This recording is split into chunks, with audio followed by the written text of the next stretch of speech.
The Audiovisual Council and Media Development Agency published joint information on the coverage of the 29th session of the Conference of the Parties to the UN Framework Convention on Climate Change, COP29, in Azerbaijani media and social networks. The report says, during the 2 weeks of the 29th session of the Conference of the Parties to the UN Framework Convention on Climate Change, news agencies, online and print media devoted most of the prepared materials to COP29, and on some days the materials related to the summit made up 60% of the news output.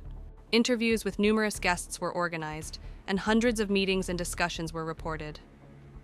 Given the attempts to manipulate information related to COP29 in foreign media, hundreds of important information about the summit were presented by news agencies in 3 languages. Articles and statements of some media leaders about the importance of COP29 were covered in the world media on their own initiative. It should be noted that a COP29 section was created on the websites of news agencies and online media to make information about the summit available.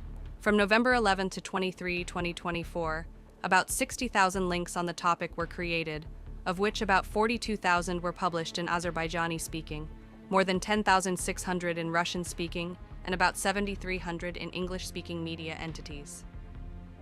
From the first day of the summit, materials about COP29, which became the main topic in the information space of the country, were actively disseminated on the accounts of media entities and social networks. More than 10 million social media users reacted to these materials and posts about COP29 in the Azerbaijani segment within 2 weeks. COP29 and related events were also widely covered on Azerbaijani TV channels.